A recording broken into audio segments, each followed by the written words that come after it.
Boa noite, pessoal. Vocês autorizam a gravar essa aula? Sim. Sim. Sim. Tá, obrigado então. Bom, vamos lá. Primeiro, quero comentar com vocês que está faltando tão pouco para finalizar nosso período, né, a nossa disciplina, que eu vou pedir para que vocês, então, continuem colocando raça, vontade de aprender, lendo o conteúdo que eu disponibilizei e façam os exercícios, atividades avaliativas, né?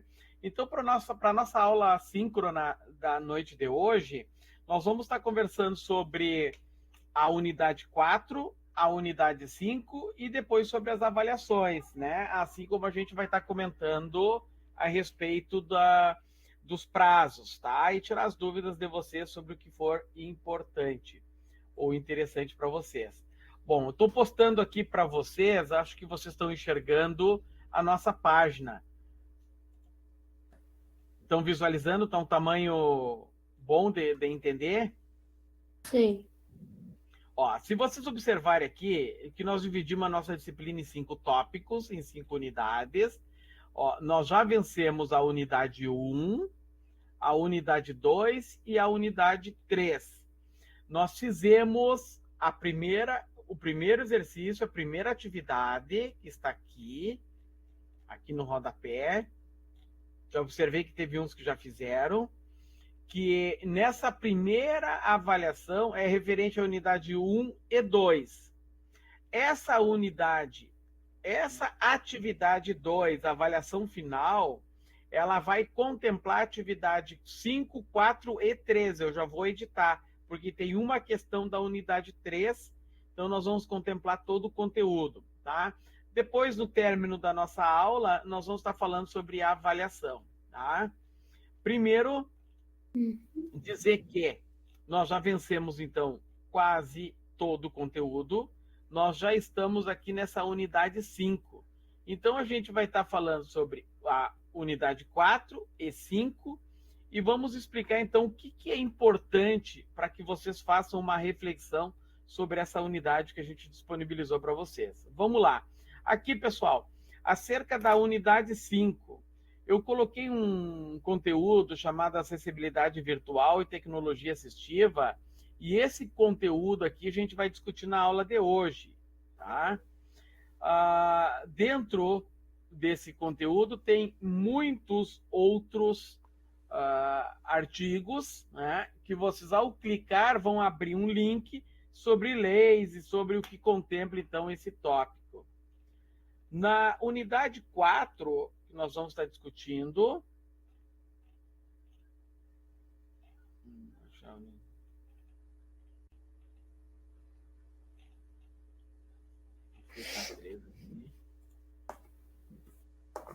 unidade 4,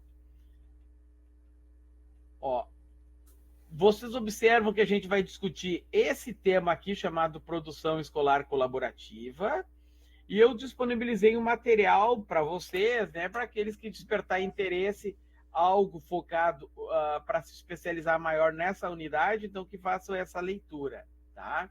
Então, é dessa forma que nós nos organizamos. Até aqui tudo bem?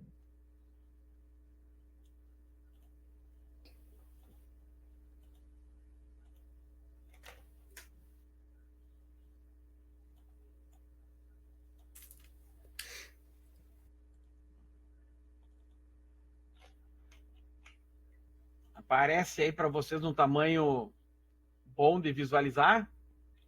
Sim. Ó, então vamos lá, pessoal. Quero reforçar então que estamos terminando nossa aula, nosso curso, a nossa disciplina no dia 19 de maio, tá? Então eu peço que vocês coloquem raça, porque a gente finaliza então esse módulo com 2 atividades, tá? Na dúvida, não hesite em me questionar, me mandem mensagem lá pelo fórum que eu tenho respondido e dessa forma eu pretendo continuar, tá? Quando se fala, ó, aqui acho que me parece com um tamanho muito grande, aqui para mim, tá? Vocês conseguem visualizar assim, Ficou um pouco, mas dá para entender. Dá? Tá. Então, produção escolar colaborativa refere-se, então, sobre as atividades educacionais em que os estudantes trabalham juntos, e esse é o foco principal, no objetivo de criar conteúdo, de realizar projetos que contemplem o seu saber e de resolver problemas. Então, atividades educacionais são provocadas, organizadas pelos estudantes com o foco principal de trabalhos em grupo. Quando se fala na produção escolar colaborativa, esse tipo de abordagem valoriza muito o trabalho em equipe, valoriza a comunicação e a troca de conhecimento entre os pares, entre vocês, os estudantes, né, promovendo então um ambiente mais dinâmico e interativo. A prática comum da produção escolar colaborativa inclui então de projetos em grupo, proporcionando uma discussão em sala de aula, com a possibilidade de um estudo de caso, com a inserção de projetos interdisciplinares e com a produção de uma escrita colaborativa. E existem inúmeras ferramentas que proporcionam fazer essa atividade. Ó, aqui, quando se fala em projetos em grupos, vamos citar uma situação prática que pode acontecer. Os estudantes são divididos em equipes com o propósito de trabalhar com os projetos específicos. Então, vamos lá. Imagine que um de vocês vão trabalhar sobre um conteúdo sobre metodologia do ensino, um outro sobre avaliação, um outro sobre formação docente. Então, são tópicos, áreas diferentes e que cada grupo pode se alimentar, se alicerçar ou buscar conhecimento sobre determinada área com o objetivo de trocar experiência entre os pares. Tá? Quando se fala numa escrita colaborativa, o objetivo do estudante é colaborar em grupo para a produção de artigos, histórias, ensaios, contos. E hoje uma das ferramentas bem comum para se utilizar para esse objetivo é o Google Docs, mas ele não é o único. Existem hoje o Equitexto e outras ferramentas que permitem esse trabalho colaborativo indiferente de local e horário de acesso a essas plataformas. No propósito das discussões em sala de aula, que também provoca uma prática comum na produção escolar colaborativa, essa discussão ela deve provocar debates e essas discussões em grupos com o propósito de incentivar que os estudantes compartilhem suas opiniões em aprender uns com os outros. E aí a gente vai entender que o estudante ele é um ator da aprendizagem com um foco ou com a responsabilidade também do docente, porque todos têm essa possibilidade de construir conhecimento. Num estudo de caso mais específico, né, grupos de estudantes então vão analisar o que estudar.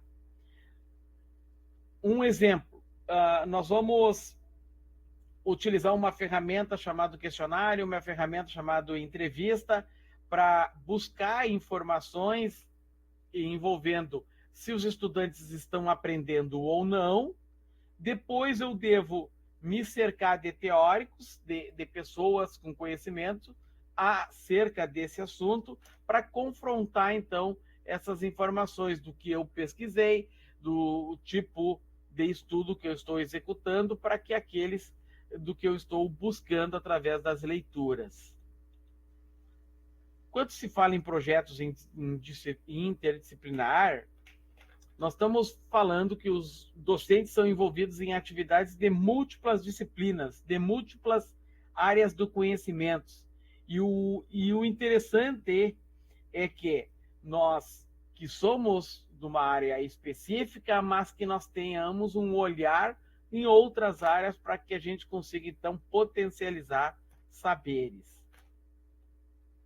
Olha, A produção escolar colaborativa, ela é uma abordagem educacional em que os estudantes trabalham juntos com um foco principal de criar projetos e resolver problemas, objetivando então aprender novos conceitos. Então essa metodologia enfatiza a colaboração, a comunicação, o trabalho em equipe, visando não apenas a aprendizagem individual, mas também o desenvolvimento de habilidades e de construção de conhecimento coletivo. Como um elemento chave na PEC, e aí eu vou chamar de PEC, Produção Escolar Colaborativa, e aqui estão algumas possibilidades nos trabalhos em grupo, responsabilidades compartilhadas, comunicação efetiva, o uso de tecnologias, a avaliação coletiva e desenvolvimento de habilidades sociais. Nos trabalhos em grupos, os estudantes compartilham ideias, discutem pontos de vista e aprendem uns com os outros. Eles, estudantes, são divididos em grupos e cada grupo trabalha com um projeto e assim define as suas tarefas. Quanto à responsabilidade compartilhada em um ambiente colaborativo, todos os membros do grupo têm a responsabilidade e as tarefas específicas. Ou seja, não podemos pensar que um do grupo vai fazer toda a atividade, né? Então tem que ser todos participarem, né? Todos participarem do todo o conteúdo a ser desenvolvido pelo grupo. Então, cada estudante contribui com suas então habilidades e conhecimentos, com o objetivo então de somar os conhecimentos, né, daquele grupo individual. Quanto à colaboração, a comunicação efetiva, a colaboração bem-sucedida exige uma comunicação clara e aberta. Os estudantes precisam aprender a expressar suas ideias e ouvir uns aos outros. Então, essa é a proposta, né? Todos ouvem, todos falam. Quanto ao desenvolvimento de habilidades sociais, trabalhar em grupo ajuda os discentes no desenvolvimento de habilidades sociais. Isso faz com que a gente consiga pensar ou potencializar o quão é importante trabalhar com a empatia, com a cooperação e colaboração na busca de resoluções de conflitos. O uso de tecnologias, e aí nós podemos citar inúmeras ferramentas digitais, como o ambiente virtual de ensino-aprendizagem, software educativo, objetos de aprendizagem, redes sociais que provocam uma possibilidade de colaborar com informações na busca da construção do conhecimento, permitindo que os estudantes, então, trabalhem juntos, fisicamente ou não. Quando a avaliação coletiva incentiva a reflexão sobre o próprio desempenho e o reconhecimento das construções dos colegas. A avaliação do trabalho coletivo pode incluir, então, a autoavaliação e a avaliação pelos pares, além da avaliação do docente. Aqui, pessoal, eu questiono, está muito rápido a nossa conversa? Imagino que vocês já tenham lido esse material, não? Então, finalizamos esse tópico, né, definindo aqui que exemplos de PEC incluem a criação de um jornal escolar, o desenvolvimento de um projeto científico em grupo ou a produção de um vídeo educativo, entre outros. Essas atividades não apenas enriquecem o aprendizado acadêmico, mas também preparam os estudantes para o trabalho colaborativo no futuro. Tá? Aqui, tudo tranquilo, pessoal, a respeito do primeiro slide?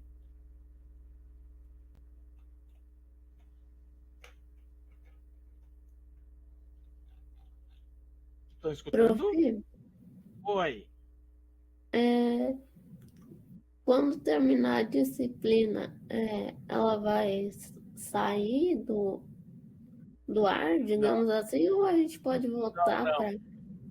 Não. Quando finalizar a disciplina, ela vai ficar disponível para vocês efetuar as leituras assim quando bem entender, tá? Ela vai ficar todo o curso, tá? O que na Porque verdade se, acontece porque é... se esquecer alguma coisa, né? Sim, não. Ela vai ficar disponível para vocês, tá? Ela vai ficar disponível para vocês. É que como nós dividimos em ciclo, tem outros professores que vão atuar assim com a minha saída.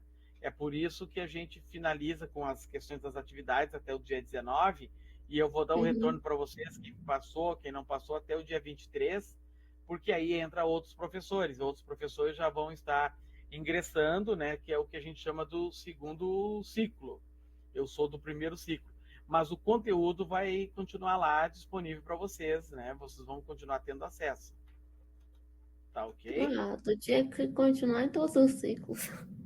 Não, pois é, eu gosto tanto de trabalhar com esse conteúdo aqui, mas eu também vou estar sempre à disposição. Qualquer coisa, só Uhum. mandar mensagem que a gente volta a conversar, tá? Tá bom.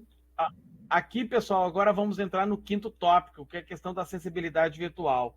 Um tópico bastante importante, bem interessante, tá? E que nesse assunto aqui, nós dividimos eles em 5 tópicos.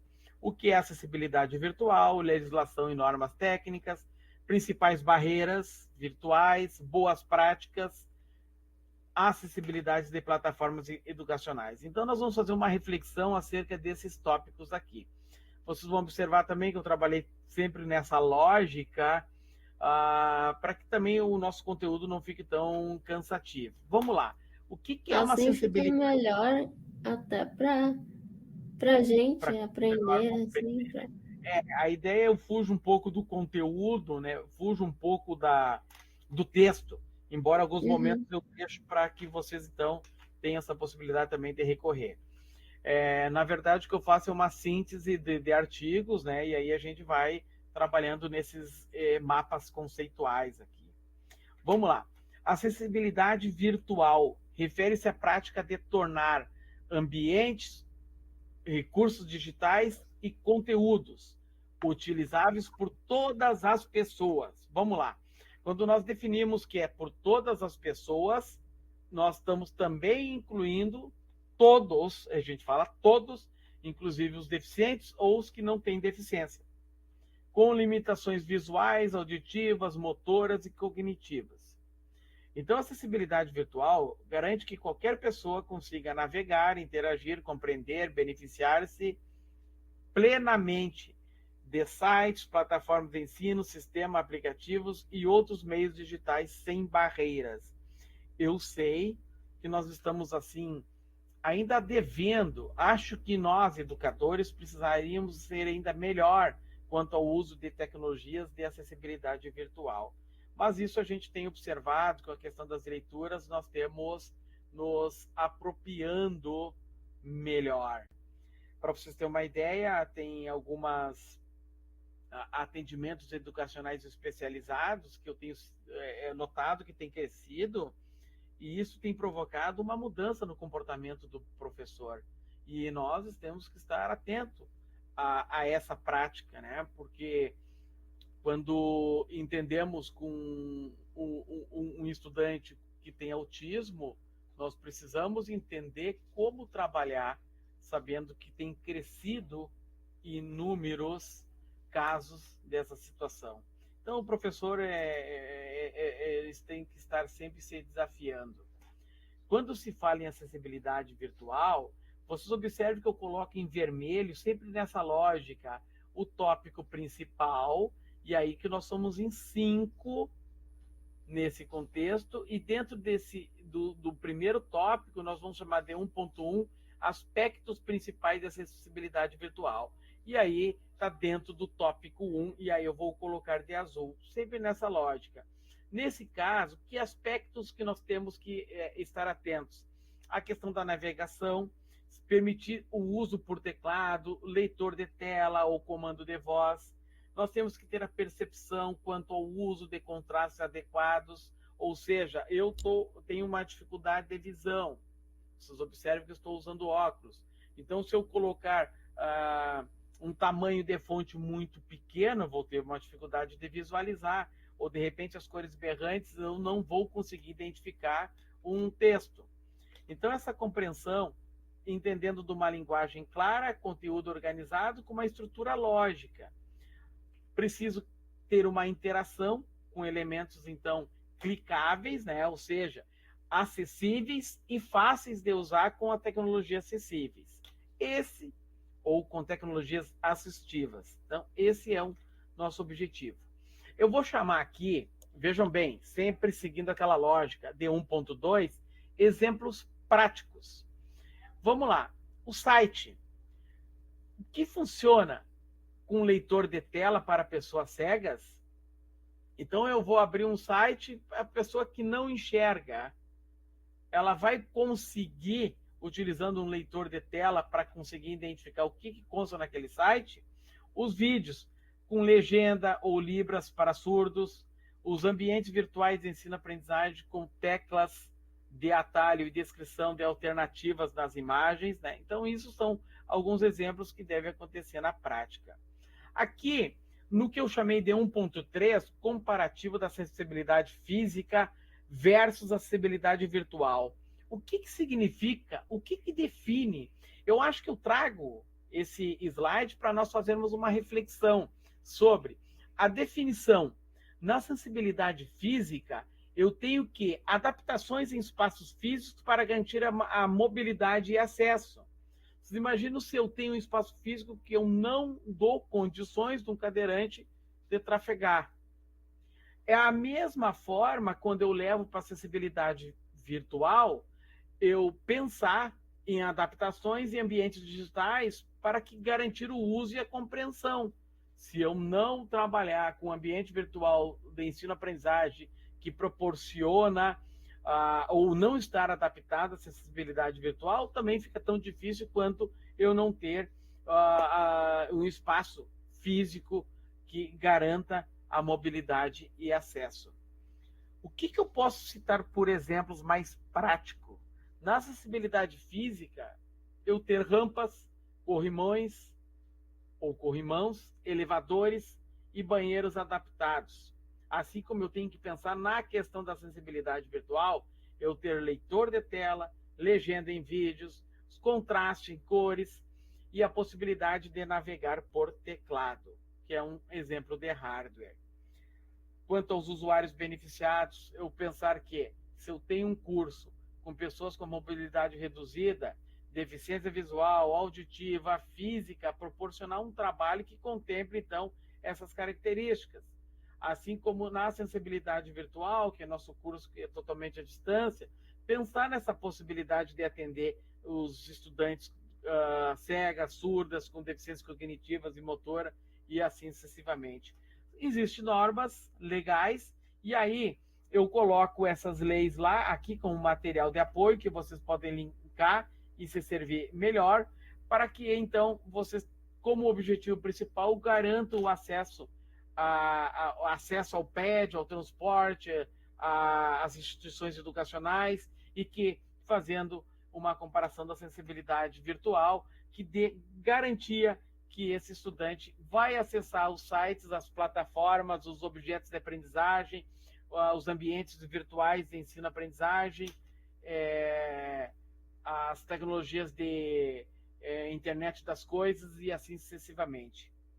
É claro, a gente aponta como desafio comum a infraestrutura que não dá conta de todas as realidades educacionais, pensando na esfera municipal, estadual e federal, em muitos momentos, em muitos casos, mas nós temos que pensar em também desenvolver designs não com conteúdos com bastante conteúdo, para que dificulte também o aprendizado e a visualização quando se pensa em acessibilidade virtual, tá?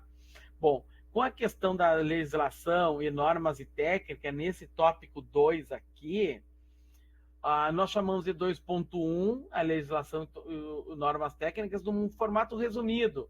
E aí, isso aqui, a gente tem as leis, tá? Prof, Oi. tem que saber todas essas leis? Não precisa. tá? Inclusive, porque como esse material eu vou deixar para vocês, eu não vou judiar, decora a lei. Não existe isso. E aí vocês observem assim, ó, que essas leis eu deixei todos os links aqui aonde vocês podem consultar na complexidade, no todo da lei.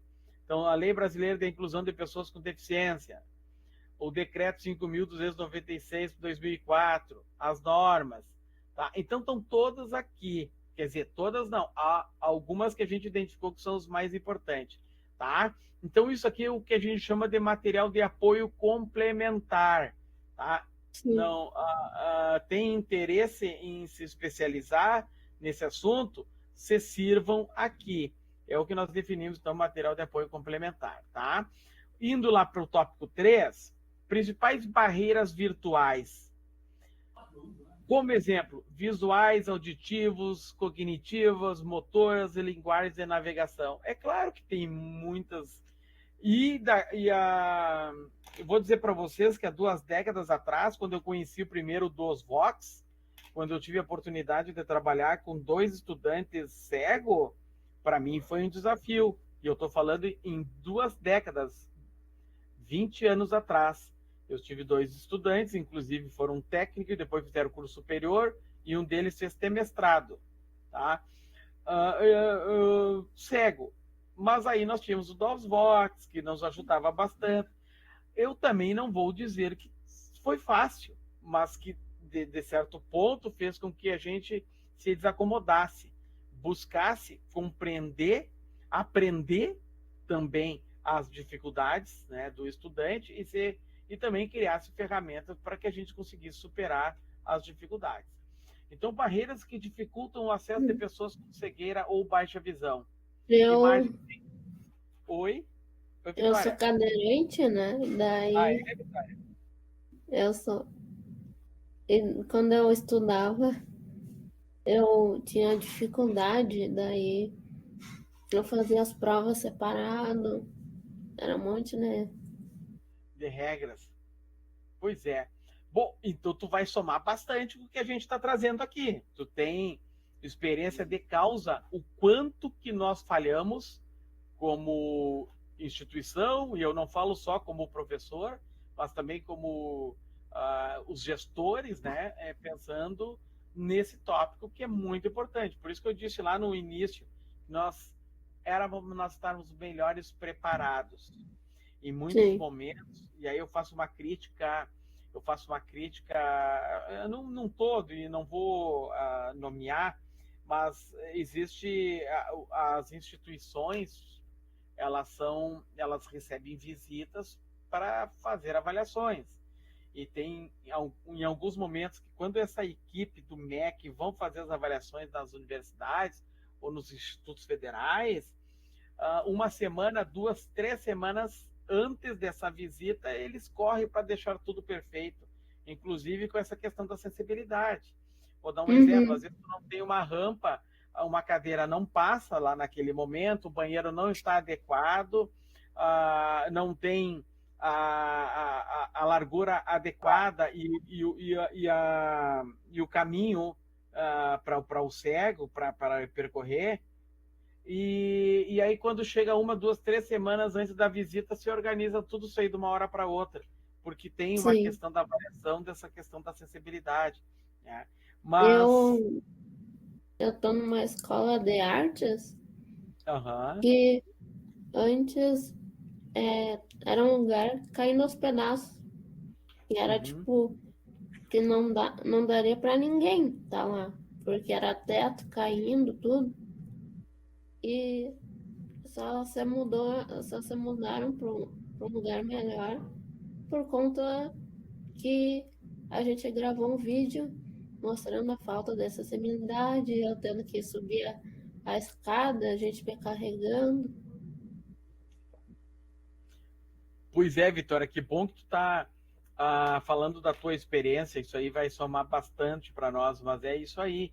E em muitos momentos nós temos que peitar os gestores, né, para conseguirmos o que é de nosso direito, porque é um direito isso, né?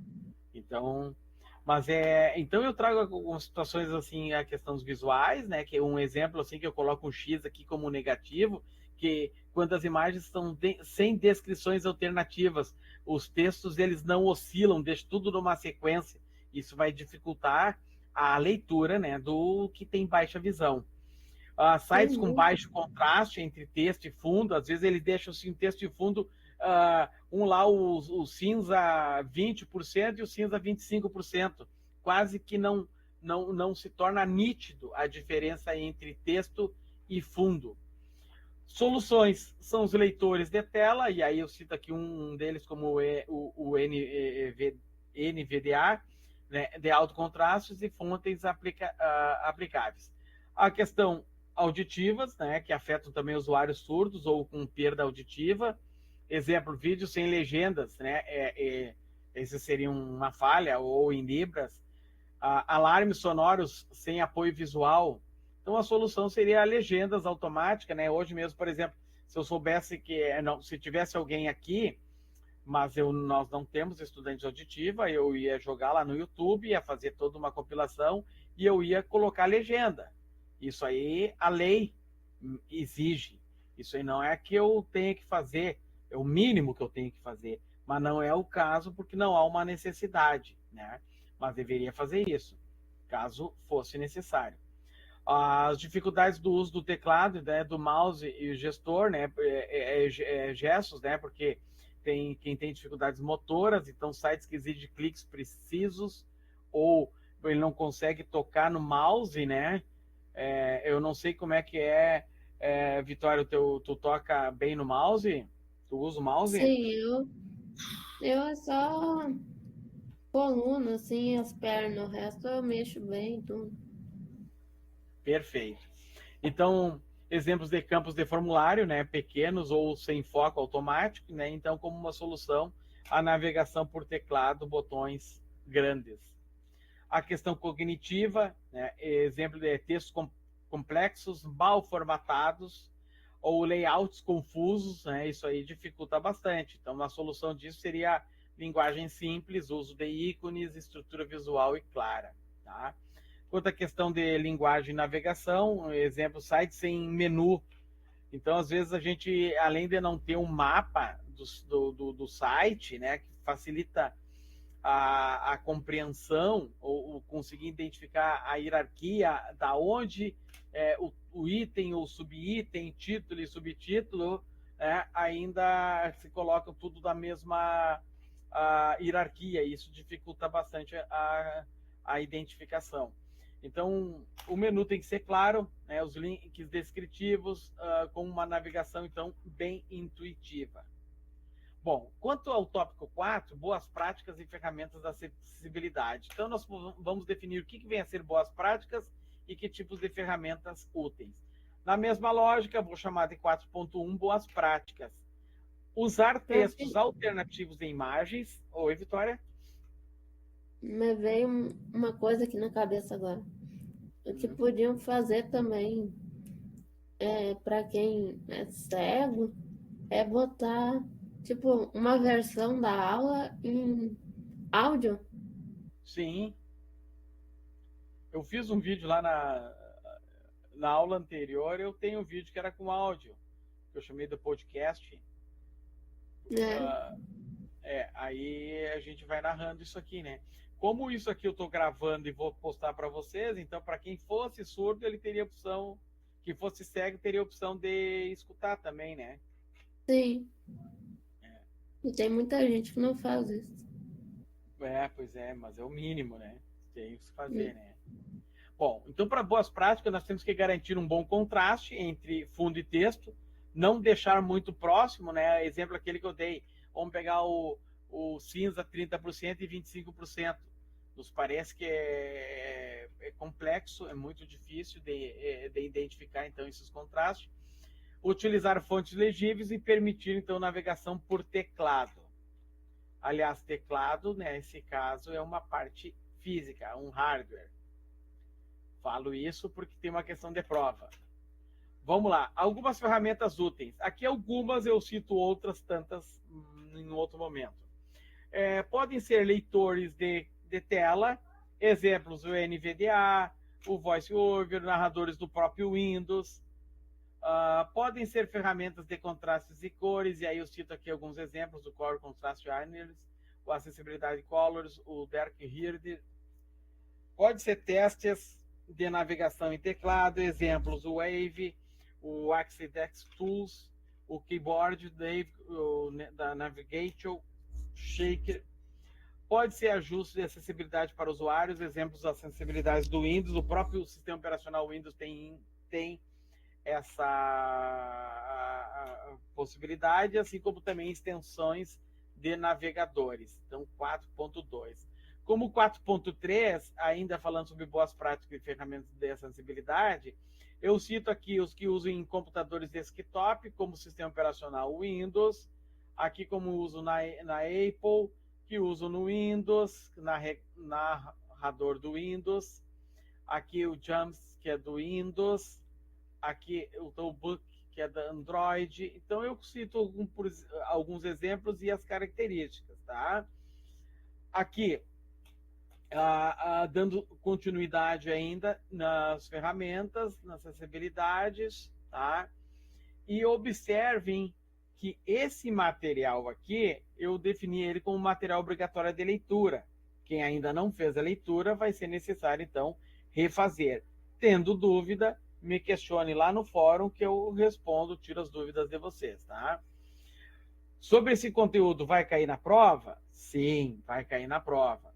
Então, no 4.5, a gente chamou assim de ferramentas de teste da navegação. Se vocês forem observar, o que eu fiz? Eu abri esse conteúdo aqui, tá?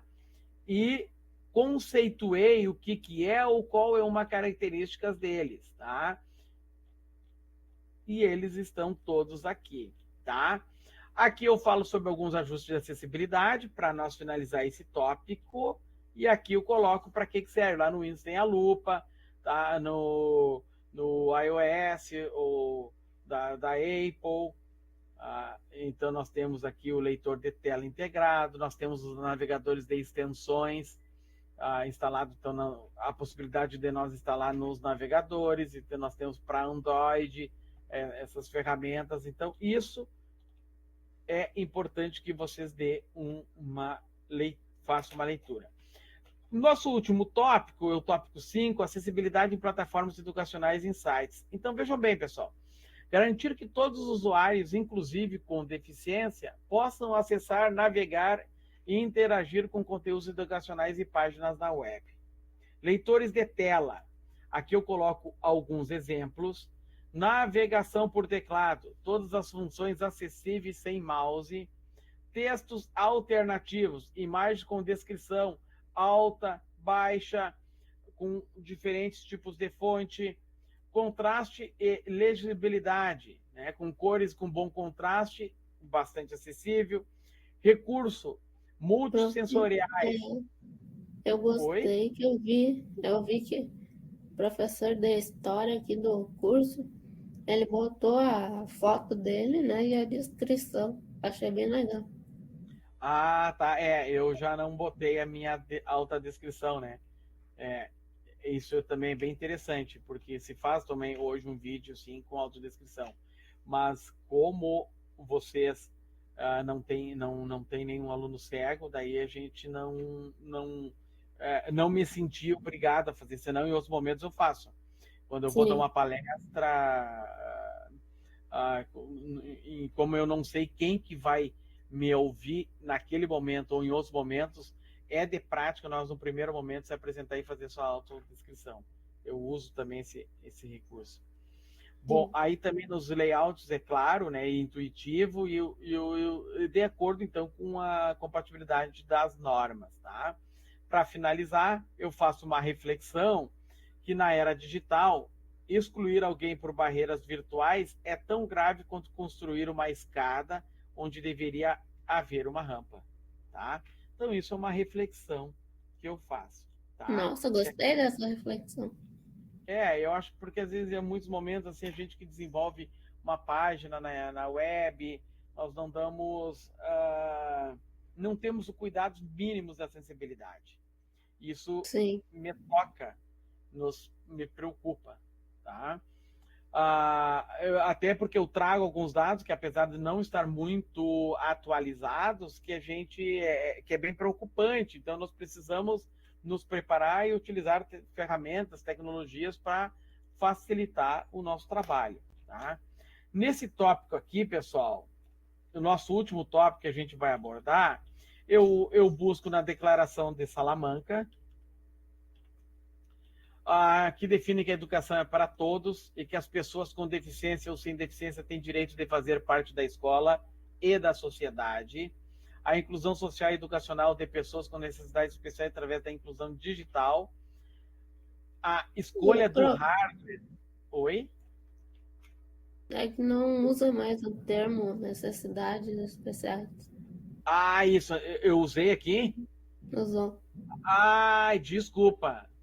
Viu? Não se usa mais mesmo. Obrigado. E vou fazer essa correção. Obrigado, Vitória. E realmente, isso foi uma prática que eu já era para ter me clareado, atualizado. Aqui, pessoal, eu coloco isso aqui porque existe hardware, só para vocês compreenderem esse conceito, que hardware são ferramentas que a gente consegue tocar, são ferramentas que a gente consegue visualizar. E software são programas que a gente não consegue tocar, ele é abstrato, tá? E quando a gente usa o termo free, significa que ele é um programa gratuito, tá? Não precisa comprar. Então, nós temos que se preocupar com a questão das formações, né? Preparar os professores para as inovações tecnológicas, preparar os professores para que eles tenham habilidades para usar tecnologias com o objetivo de facilitar a sua prática. E aqui eu faço uma escrita, mas também por curiosidade, que a Lei 11.892 foi a que constituiu os institutos federais no Brasil, tá? Então, foi em dezembro de 2008. E o foco principal era trabalhar com ensino, pesquisa e extensão. Isso fez os institutos federais no nível Brasil. E o que eu trago para essa discussão e também para uma reflexão é porque não inserir ou incentivar que tenha uma acessibilidade nos projetos de ensino, pesquisa e extensão, facilitando os pesquisadores, os extensionistas e os que trabalham com projetos de ensino sobre esse assunto que é tão importante, que a gente chamado hoje acessibilidade. Vamos lá. Eu trago aqui alguns dados, não consegui achar dados mais complexos, mas observando assim que a deficiência ela tem aumentado à medida que tem aumentado também a nossa população aqui no Brasil. Então, nós temos aqui um número, tá? Não vai cair na prova, isso aqui é só para tocar em vocês a importância que é de nós estarmos atentos para o aumento de estudantes com deficiência auditiva, visual. Aqui, Vitória, na tua situação, que foi muito bom ter aprendido contigo, de novo, isso aqui eu dei um print, cresce o número de estudantes com necessidades especiais. Está errado esse termo, né? Sim. Isso foi um print que eu dei nessa fonte aqui, tá?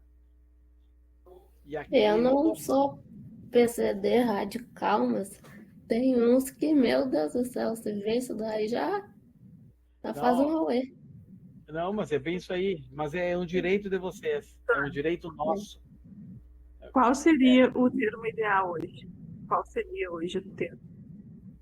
Pessoa com deficiência. Só deficiência? E não se usa o termo portador, também não se usa mais, né? Não. Antigamente usava o termo assim, portador de necessidade especial. Antigamente usava esse termo, mas não se usa mais portador, porque portador porque a gente não porta a deficiência. Eu estudei isso aí numa disciplina do doutorado, já era para mim ter atualizado aqui. Então, não se porta deficiência. Então, o termo portador eu já tirei, falta necessidade. Vamos lá. Tecnologia apropriada na escola para auxiliar na comunicação, mobilidade. Utilizar a tecnologia assistiva no sentido de abarcar com uma variedade de maior habilidades. Tá? Ó, aqui, pessoal, eu faço essa reflexão e cito aqui alguns exemplos. Eu disse para vocês o 2 volts é uma tecnologia ainda bastante antiga, é uma tecla monocromática. Eu trabalhei há 2 décadas atrás com essa tecnologia, ela é free, tem essa vantagem, mas existem outras. Então eu coloco aqui para vocês aqui, para Libras, né? Inclusive de deficiência auditiva. Aqui eu coloco algumas outras ferramentas que podem ser utilizadas, o Xbox. Aqui eu faço uma reflexão. Aqui eu cito alguns exemplos de alguns projetos que já aconteceu. E vejam bem, eu quero chegar aqui, ó, exercícios e atividades. Eu ia dar um exercício para vocês, mas não vou dar mais. E eu só coloquei aqui, se vocês querem despertar interesse do que existe, querem pesquisar sobre isso, fique à vontade. Uma dessas eu coloco lá nas minhas apresentações. Mas querem despertar conhecimento sobre lupa eletrônica, área de trabalho ampliado com o uso de lente Pro, software Magic, impressora Braille, e assim, ó, eu cito aqui vários modelos de hardware e de software que vocês podem pesquisar tendo a necessidade. Na dúvida, não sei, me mande mensagem que eu respondo. Por que eu deixei em branco isso aqui? Porque, na verdade, nós íamos fazer uma atividade voltada para essas ferramentas aqui, tanto de hardware quanto de software, né, que são tecnologias de acessibilidade. Na verdade, nós vamos trocar, e aí a gente vai falar sobre avaliação. Vamos lá. Ficou alguma dúvida, pessoal? Vocês querem contextualizar algo sobre o que a gente discutiu? Eu ia gostar desse trabalho. Mas não está tão diferente, tá? Uhum. Vou fechar aqui, tá? Vou voltar a falar sobre a avaliação, tá ok? A avaliação é o seguinte, pessoal, ó, eu já fiz ele, eu comecei ontem, terminei hoje de manhã, já está lá na plataforma, vou abrir aqui para vocês. Não está disponível ainda porque eu quero primeiro conversar com vocês. E outra falha também é que, tipo, não se fala muito ainda sobre deficiência na TV e em veículos de comunicação, né? Tipo, eu só fui saber que tinha trocado o termo, né? Quando eu comecei a usar mais a internet. Comecei a mexer mais, porque antes nem eu sabia. Interessante. A gente faz formações continuadas, né? Então isso aí também é uma falha, né? Que já era para eu ter feito essa correção, né? Mas acontece isso, né? Pessoal, vocês estão conseguindo visualizar aqui, ó? Voltei na nossa disciplina, tá? Sim. Vou aumentar um pouquinho, com o objetivo de ficar mais fácil a compreensão. Vamos ver se eu aumentei demais. Ó, vejam bem, aqui, ó, a avaliação. Vocês observaram que uma avaliação já está disponível para vocês acessar, certo? Essa aqui que eu estou movimentando aqui. Sim. Alguém daqui já fez essa avaliação? Vocês têm 2 chances. Até o dia 19 de maio. Vamos lá, até o dia 19 de maio. Por quê? Porque eu preciso entregar as notas de vocês no dia 23 de maio. Então, até o dia 19 de maio, tá? Vocês têm que entregar a primeira atividade. Tudo ok?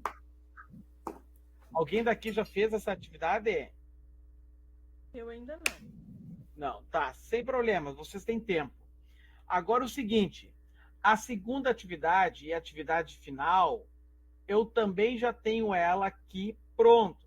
Falta só dar um clique e disponibilizar para vocês. Mas, por um outro lado, como essa unidade, como a atividade final, ela vai envolver a unidade 5, 4 e 3, tá? E são 20 questões.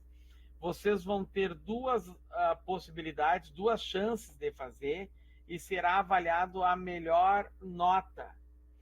Vocês querem que eu já libere para vocês? Ou posso esperar daqui uma semana? Ou eu posso liberar para vocês e vocês também, vocês vão ter o tempo até o dia 19 para fazer. Tá? Libera que daí a gente se organiza se conseguir fazer antes. Perfeito, daí vocês se organizam. É que eu só quero deixar bem claro que são duas atividades. O prazo final das duas é a mesma, tá? Porque eu vou começar a corrigir a partir do dia 20. Então, do dia 20 até o dia 23 eu vou fazer as correções e vou entregar as notas aqui embaixo, ó. Correções, as notas de vocês, né? Vou postar aqui, tá? Não aparece para vocês, porque vocês devem enxergar ali oculto para estudantes, ó. Então, assim como está oculto aqui, ó, essa avaliação. Mas eu vou dar um clique aqui, então logo vai estar disponível, tá? Tudo ok? Fizemos assim? Daí depois dessas provas, daí acabou acabou a minha disciplina. Aí vocês vão ter outras disciplinas na sequência. Tá? Aí eu vou encontrar vocês. Vou encontrar vocês no segundo semestre com outra disciplina. Vocês não vão conseguir se ver livre de mim ainda. Nós, no segundo semestre, nós temos outra tecnologia, outra disciplina chamada Tecnologia da Informação e Comunicação. Eba. Oi.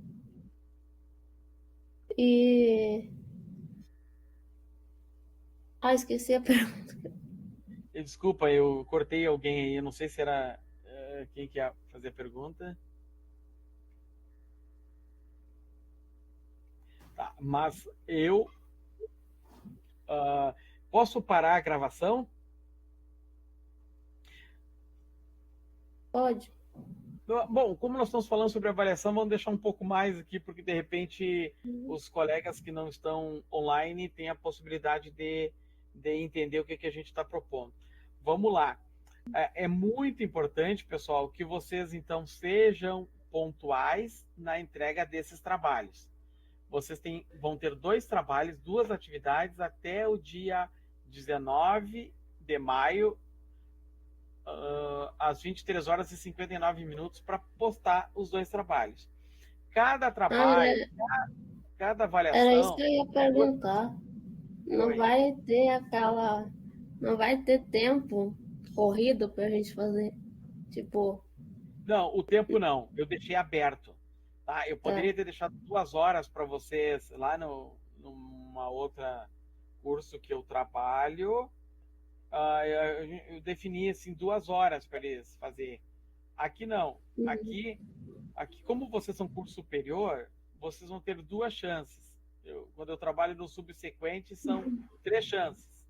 E na especialização, normalmente é 1 chance. Então, devido à hierarquia, né, do nível, a gente vai dificultando um pouco mais. Então, o caso de vocês também não está tão fácil. Mas o conteúdo todo ele está aí. O conteúdo das questões que eu abordo é em cima do material que eu trabalhei. Como vocês identificaram que a gente fez bastante encontros síncronos, na verdade foram 3, a gente conseguiu mapear